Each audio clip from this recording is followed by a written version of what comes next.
Once again, I want to welcome you to this podcast, A Reality with Rajiv. Today, I have my friend James Mathew with me. And also, I want to thank this time to United Gujarati Christians of America organization that as we continue having conversation, meeting different leaders from Gujarat state, now residing in different parts of the world. So, James Mathew, welcome. Um, I'm so glad you're here. So let me tell a few things about how we met. So I remember, James, we met at Fuller Theological Seminary in 2004. Right. I remember I came at Fuller just few months prior to you. And one day I was on Fuller campus, and then I saw you coming from the other side. And actually, I was so happy to see another Indian brother at Fuller. And then as we started to talk, I realized that, oh, you also came from Gujarat. And so, welcome to this conversation, James. James, how is your family these days? Everybody doing well. My family is, all of us are, by God's grace, keeping well. So thank you for asking. And, my wife and I got two daughters, both are teenagers, 17 and 18. So both of them pretty busy with their school, just finished with their school. So, um, yeah, they all are doing well. And James, I think you live in Texas now. Tell me about your ministry these days in Texas. And I know your wife is also very active in a community life there in Texas. Mhm. Yeah, I live near Houston, a small city outside Houston called Huntsville. And uh, Huntsville is mainly known for the prison. It's called as the prison headquarters for the Texas. The main execution of the prisoners happen in the city. There are six prisons. So I've been involved greatly in the prison ministry.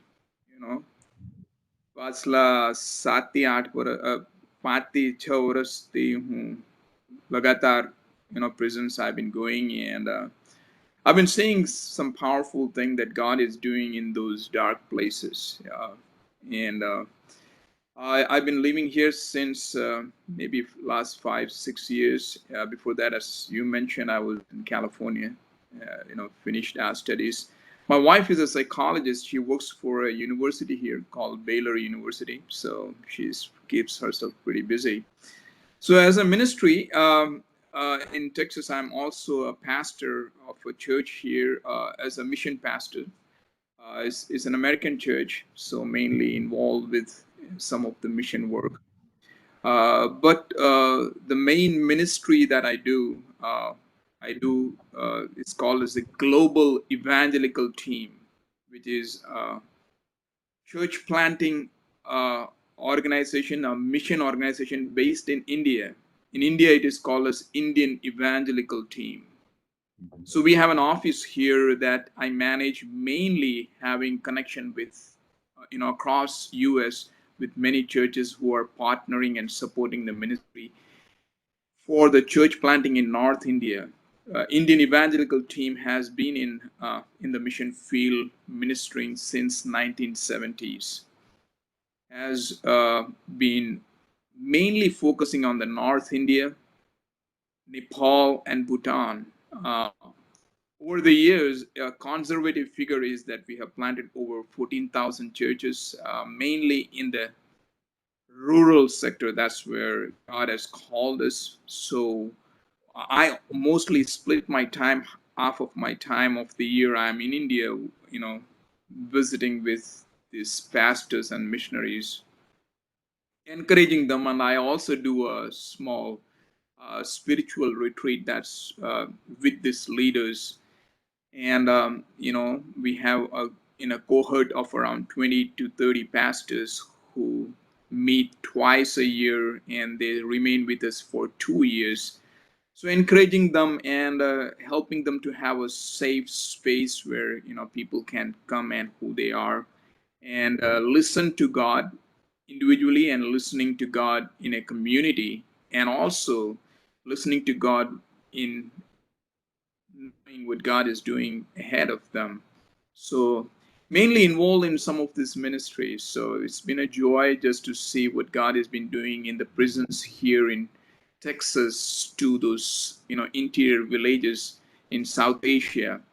So that's where I'm involved these days. So thank you for asking, Rajiv. It's such a joy to be here and speaking to the Gujarati Christians who are living here. And I feel that God has called us here into this country for a purpose. And it's as we recognize that, and many of the people, as I'm meeting many of the Gujaratis, and our friendship, Rajiv, we both connected because of our common, the way God has called us, and walking through this many years of our journey together, and seeing, impacting the lives here as well as in other parts of the world.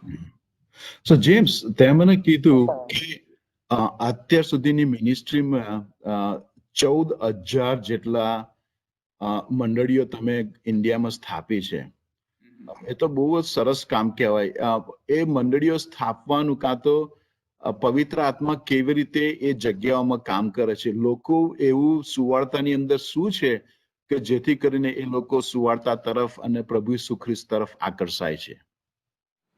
Couple of things, as you know, Raju, tana khabar je, in India, the Christianity is a minority. It's less than 3%. So, and the other thing is India is now one of the highly persecuted nation for faith, being a Christian. They say North Korea is number one, Syria is the second, and even Saudi Arabia is ranked lower than India. It was once in a time India was 17. Now it's ranked as the 10th most persecuted. So the persecution is there. So why do people persecute a community? And as you know, Bible માં જ્યારે તમે વાંચો તમને ખબર પડશે, પ્રેરિતોના કૃત્યોમાં આપણે જોઈ શકીએ જ્યારે મંડળી ઉપર સતામણી વધી ત્યારે મંડળી પ્રભુનું કાર્ય વધ્યું. અને તે જ રીતે અમને જોવા મળે છે કે and I don't think that we planted. I think it was, as you rightly said, the movement of God, and there's the move of the Holy Spirit. That's what we are witnessing. I'll share a story about recently. I was in Orissa, in a very interior village. I had gone with one of the brother, and I was standing with one of a couple of the pastors who had come from there, and they were saying, the young man who is around 23 years age, and he said, he had never heard about the gospel, never in his villages, never had. But for time, the family was going through some terrible sickness, and because of that, they had gone to a lot of hospitals and been to a lot of religious temples seeking healing for sickness. For it was his mother. She did not get well for a long time, and somebody talked about a Christian gathering in the nearby village, and that was the church planted by one of the IET pastors. IET stands for Indian Evangelical Team. So because he was desperate, and they invited him, and this young pastor prayed for this family in the neighboring village. And I think God still works, God still heals, God is still, transforming and redeeming lives. So this woman was completely healed.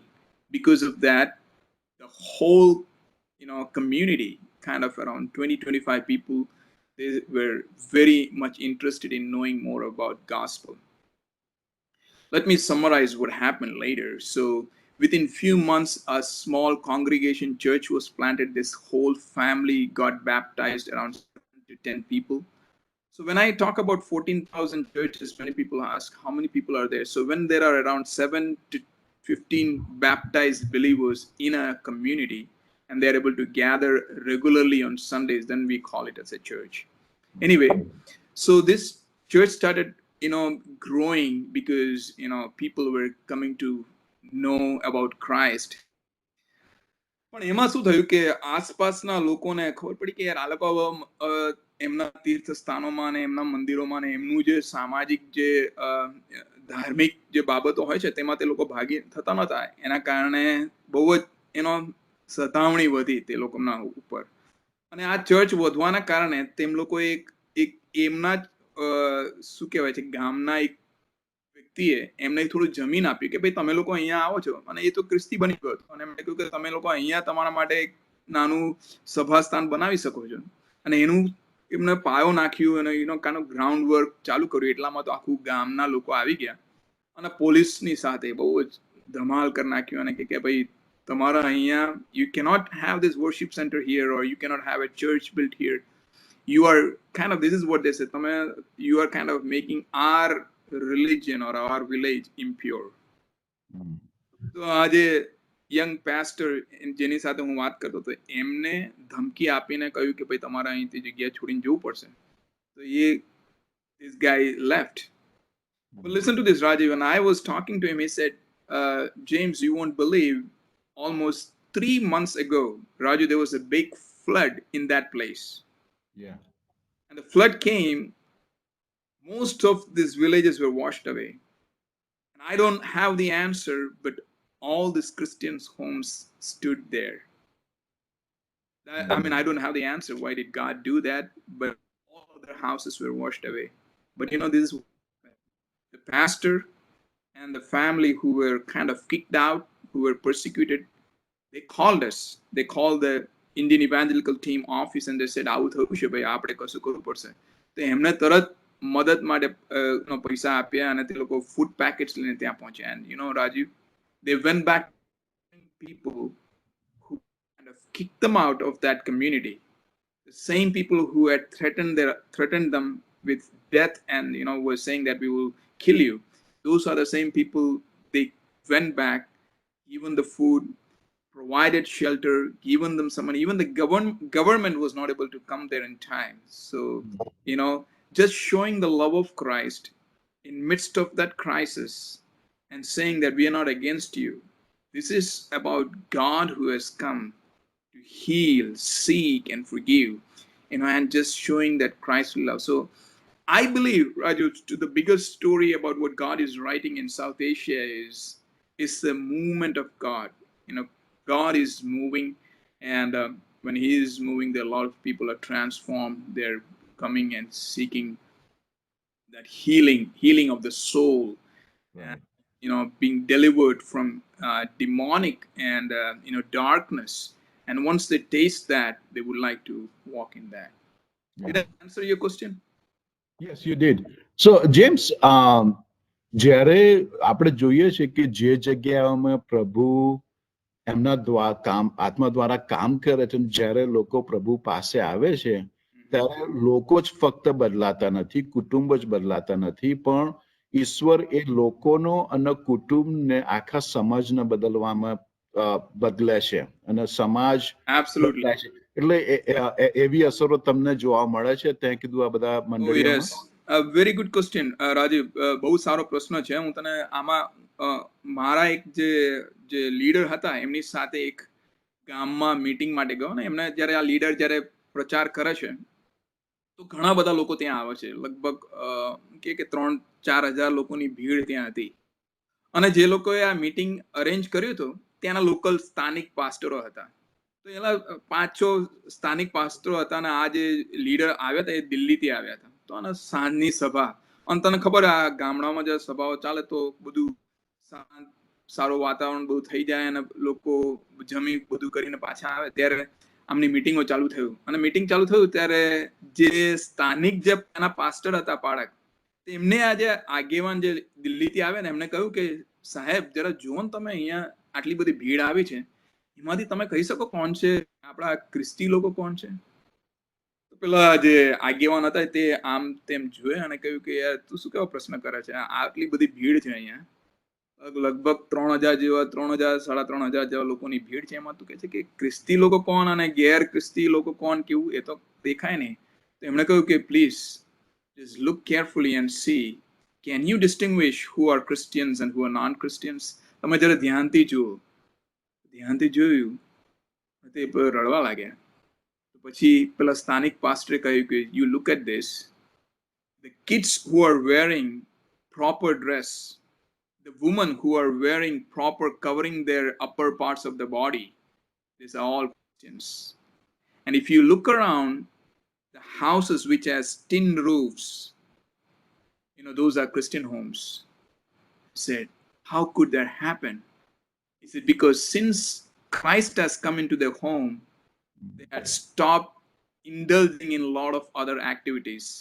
Pela te loko daru પીવા જતા હતા, પછી જઈને spend time on the prostitutes.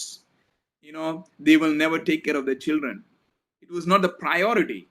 But what I'm talking about, when Jesus comes, the Christ comes, not only heals the soul, saves the soul, but transforms the lives, the home, the community. તો એમણે કહ્યું કે જો અમારા અહીંયાના ચર્ચના લોકોનું જો બદલાણ અમને જોવા મળે છે ને કે લોકો they are more focused about the community of the family. કઈ રીતે મારા બાળકને હું ભણાવું?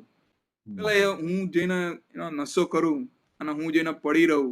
ના, મારે હવે મારા પત્ની, મારા બાળકોને કઈ રીતે પ્રભુમાં આગળ વધવાની મારે કોશિશ કરવું જોઈએ, તેવો પ્રયાસ. So Rajiv, this can only happen when you have the Spirit of God working. So it was a clear difference. This was a story told by him. I said, wow, that's what the community transformation looks like. Thank you. અને James, corona virus ભારતમાં પણ બહુ spread થાય છે, તમારા ટેક્સાસમાં પણ હશે. સો give me, અત્યારે શું ચાલી રહ્યું છે કોરોના વાયરસના સંબંધી? અને મંડળી, તમે સંસ્થા તરીકે લોકોને કોઈ મદદ કરો છો?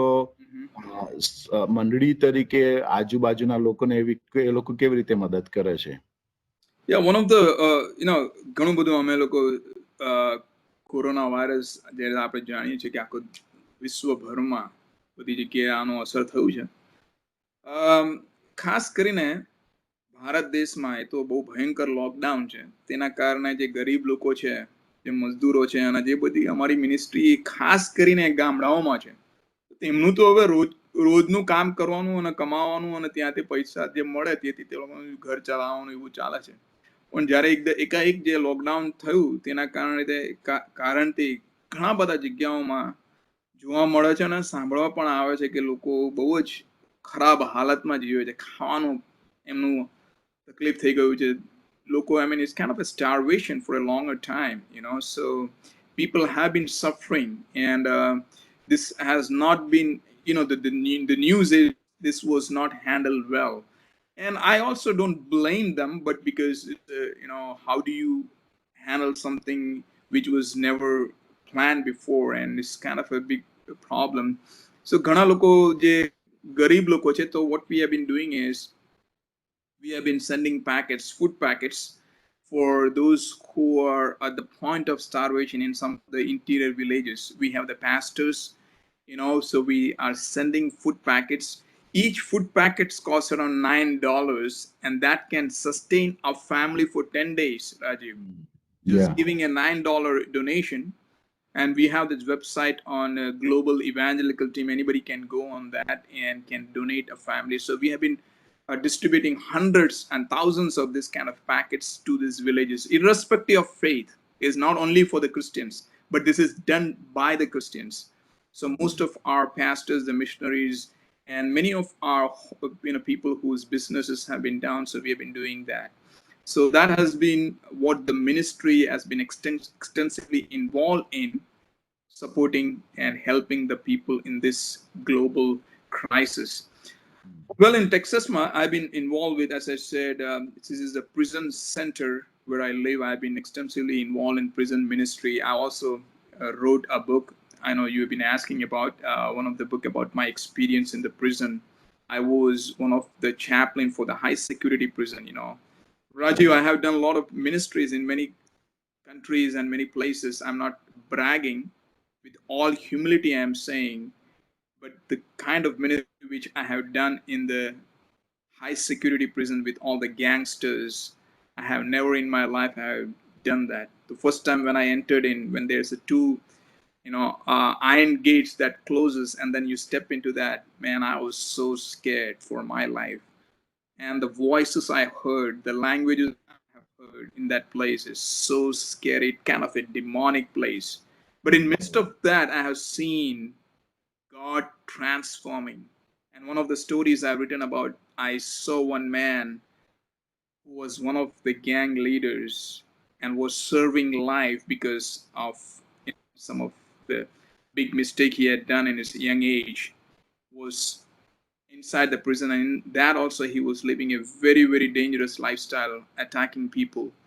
But one night Jesus came and met with him, exactly what we read in Gospel of John chapter 5 about a man who was for 38 long years was lying near the pool of Bethesda, and Jesus comes and says, do you want to get well? And exactly those were the words uttered by someone he describes, an angel who came into that dark cell. Hey Raju, I have been in that place, and I know that one of the darkest place, and I sometimes think, how can Jesus come? But Jesus still moves in, and that man's life was completely transformed. So that was one of the book which I wrote called as 38 at Estelle. Estelle is one of the prison here. So there are many people out here who have been suffering, So because of our ministry, we have been going in and out and serving the community here, people who live here through our church. We have been praying. I do a chaplaincy work, so I meet with those people, pray for them, and also encourage them in this time. People are losing jobs, and so there are, and also helping them to see that God is still at work, beyond what we can see. So these are some of the things which we are doing locally as well as globally in this time. I think God is still at work.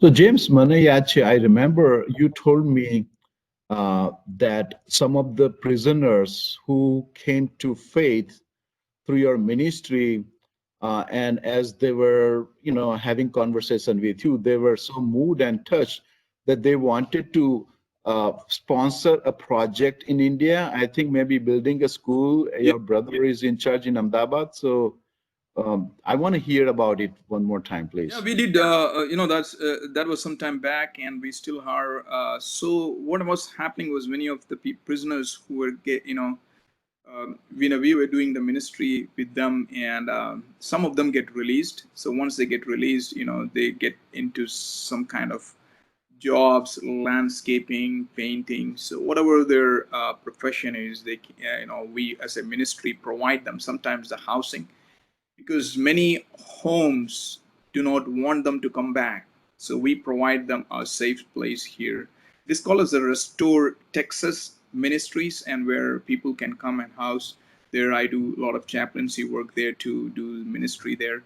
So as I was going into the ministry in the prison and doing the ministry, many of them were asking about, they knew that I am from India and I do a lot of ministry back there. So they were saying, hey, what is happening for the prisoners in India? And આપણે ખબર છે હું અમદાવાદમાં રહેતો તો અમદાવાદમાં જે અમદાવાદનું જે સેન્ટ્રલ જેલ છે ને એના પાસે લગભગ 10 મિનિટ દૂર મારું ઘર. રાજુભાઈ, અમે તો ઘણી વખત ત્યાં મિનિસ્ટ્રી કરવા જતા હતા. મને ખબર છે ત્યાંના એટલે આપણા it's kind of our community, the way we function is, ત્યાં એકવાર વ્યક્તિ જે પ્રિઝનમાં જાય, then the whole kind of community abandons him. પેલો ભાઈ આ પેલો પ્રિઝનમાં છે, એનો છોકરો હોય એને પણ, it kind of they kind of look Big down. stigma. Yeah, it's a big stigma, and look them down, and they are bullied. So many of these kids also, children are also kind of sometimes carry this burden. They have not done the crime, but the effects of crime impacts the families. So the prisoners here who are getting released, they were asking very curious question, hey, is there any way that we can support and help? I said, man, this is what we see here in US. The government kind of helps and supports the families, and the stigma is not so bad. Still it is there. So around 4 years ago, some of them and some of my friends, they came together and they sponsored a school in Ahmedabad, especially so that we can give a good education for the prisoners' children. So it's going well. We just started. It's it's the very small stage. Around 50 kids are there, but not all of them are prisoners' children. What we do is that we are trying to establish a local school and provide sponsoring other prisoners children. So that's our goal is. And we have been, it is very difficult sometimes. These prisoners are not living in one place, they're all over. So how do we bring them, how do we house them? So our goal is, someday we will be able to have few kids studying with the normal family kids and help them have the best education, also spiritually find God and meaning, and so that we can break the cycle of crime and poverty and see the redemption of God through that. So the school is running well.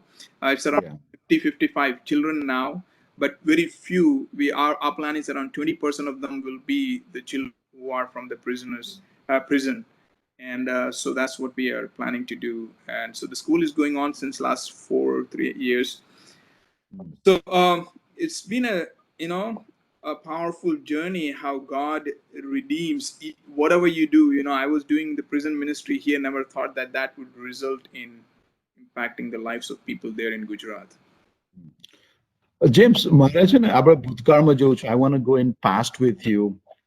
I do remember that initially you did not come into ministry. You were in the medical field. I think you were a representative for pharmacy company, and you were having a great life. So why are you in ministry? What happened? Well, good question, man. I think God calls people to the ministry, and knowing that calling is a grace of God. So I was born and raised as a pastor's kid. My dad is still a pastor; he's almost retired, and my both my parents come from southern part of India. But I was born and raised in પહેલા મારું જન્મ રાજકોટમાં થયો, પછી અમે લોકો અમદાવાદમાં આવ્યા. અમદાવાદમાં આવવાનું કારણ કે મારા પપ્પા એક કોલેજમાં કામ કરતા હતા રાજકોટમાં, અને મારી મમ્મી ત્યાં એક સેન્ટ્રલ ગવર્મેન્ટમાં કામ કરતી. એમાં બંને લોકો સારા કમાતા હતા ને અમારું સારું ઘર ચાલતું. પણ એક દિવસ એ ક્રિસ્તી હતા અને મંડળીમાં જતા હતા ને એક વખત બંને લોકો એ બહુ કમિટેડ હતા. તો એક દિવસ પતિ પત્ની બનેલા મારા પપ્પા મમ્મી પ્રાર્થના કરતા, તો એમને એવું લાગ્યું બહુ, I mean, they got impressed that God is calling them to be in the mission field. એ જમાનામાં મિશન ફિલ્ડમાં જવું એટલે બહુ અઘરું, કેમ કે કોઈ સપોર્ટ કરે નહોતું. તો તે લોકો નોકરી છોડી દીધી બંને લોકોએ. I'm talking about 1975. They left, and at that time I was, 5 years old. He moved to Ahmedabad, and પછી 3-4 વર્ષ પછી અમે લોકો પણ ત્યાં આવ્યા. And from 4-bedroom house, he kind of moved us to a 1-bedroom apartment and started ministry. So at that time, I felt ministry is where you lose everything, because I saw what my dad did. From a large house, good income, and you go down to a small place, you lose everything. And I said, man, if this is what it is, I don't want to be involved in the ministry. સેવામાં જઈને આપણે બધું ખોઈ નાખું, એના કરતા તો પૈસા કમાવું તે સારું છે. So my dad was been faithful. His church grew, around 120 people. But I never was involved.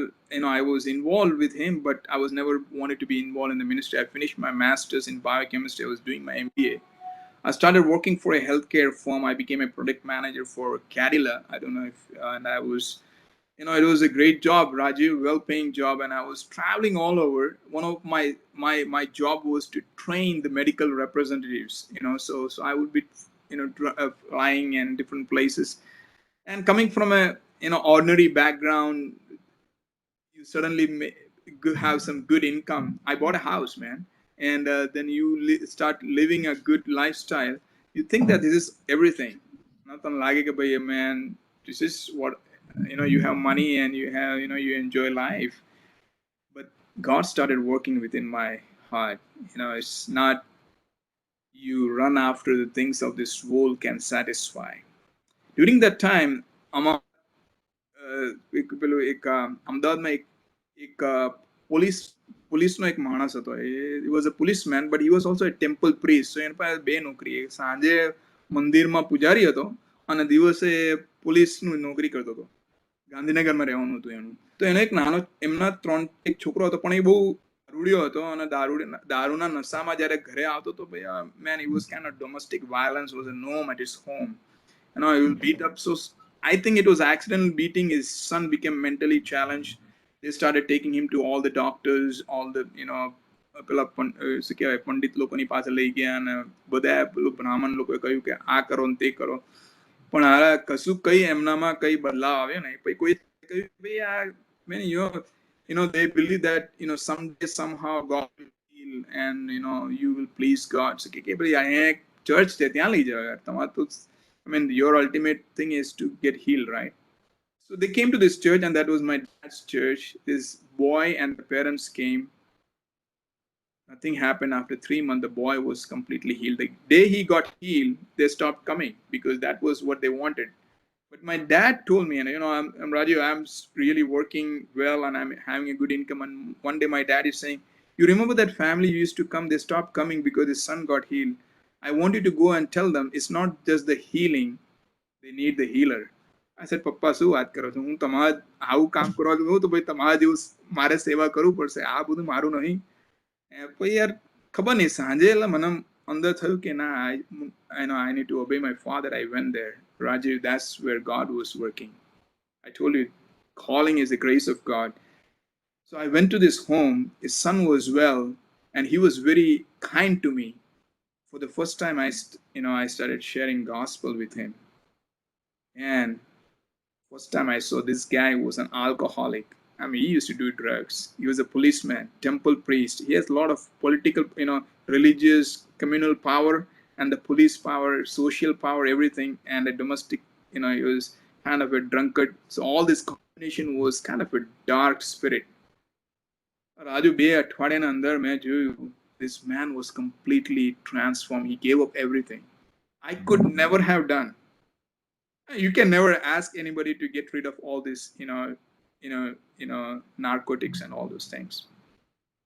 He became so good. He started serving his wife and children. First time I stopped and I said, man, this is more. His ministry is the transforming power of God in action. And so he brought his friends along. So that's where Gandhinagar મારું પેલું જે મંડળી આરંભ કર્યું હતું, મેં around 60 લોકો જેવું આવવા લાગ્યા. And God, brought me into that ministry. I've been, involved with them for 5 years. I was married, and one day said she had been to US at Fuller School of Psychology, and then she came back and we got studied, and we got married after her studies. She said, man, tu આ બધું મંડળી ચલાવે છે, પણ have you ever thought about going to a seminary? And I said, no, I thought seminary is not for me. And he said, I think you need some training. That's when I came. And then the rest is the history, man. I met you. Then, our friendship grew, and I think I'm grateful to God for you, Rajiv. You have been an immense blessing, helping me to, walk with God in a place where, we are open beyond, this denominational barriers and see how God is working. Your heart of having that openness to the missions, I was always attracted to. And since then, I think from the ups and downs, working as college pastor in US, and a church planter in India, is all a different combination. So that's how I came, and I felt strongly that this is where God is leading me. Thank you. James, મને ખબર તે ઘણી બધી ચોપડીઓ લખી છે. જો તારી આજુબાજુ કોઈ ચોપડી હોય તો if you can introduce some of those books to me. And also I think you have your own podcast and some your website. So just let me know so that I can be aware about it, and also those who are listening, they can be informed. Thank you. And I appreciate Rajiv asking me to show my books. Well, I don't want to promote this, but I want to say there's all the books which I have written around 7 books, and the 8th book is coming. All these books were the result of the ministry which I did. Like I said, my second book was mainly about story I saw God redeeming the life of a prisoner from a high security, one who could never on his own, a gangster from Houston. He was one of the, you grew up in a very rich home, a Jewish parents, and but got involved in a wrong crowd. By the age of 17, he was doing something really bad stuff, and ended up killing someone and was involved, was serving life sentence. And that's where I saw this guy's lives being transformed, and that was my second book, called as 38 at a Still. So all these books are available. Recently, I wrote a book about visible faith, how, in the Gospel of Luke chapter 5 verse 17, you can see about a story about friends who are bringing a paralytic man, and they opened up the home. There was so much crowd in that place where Jesus was, they could not bring this man in. So they climbed up on the roof and opened up the roof and put this man down. And the scripture says Jesus saw their faith, the faith which was visible, and then he started speaking to that paralytic man. Everybody were talking, seeing this paralyzed man, but Jesus was seeing something very powerful, the faith of his people who they brought. So faith can transform, faith can heal, faith can change. So that's one of the last book I have written. So all these books are written on my website, jameslevi.org, www.jameslevi.org. Man, I'm promoting. But there are also regular blogs. Every week I do blogs in English and in Hindi, and so people can read over there. So all this ministry where I have seen God working, I put it together as a book, and people have been blessed, and people have been saying that they are able to see the transforming power of God in action in and around them. So, well, I've been blessed. Thank you for asking. So, James, thank you very much for giving some time to me to have this conversation. Once Sir. again, you were part of Reality with Rajiv Check, and so I'm glad you're here. And so, also to the viewers, those who are watching in days to come. This is sponsored by United Gujarati Christians of America, and I have my friend James Mathew with me. Originally, he's from Gujarat, India. Now he lives in Texas and has a tremendous ministry. And so thank you so much. I also want to thank the technical team of United Gujarati Christians of America. And once again, you're watching Reality Check with Rajiv. God bless you. Thank you.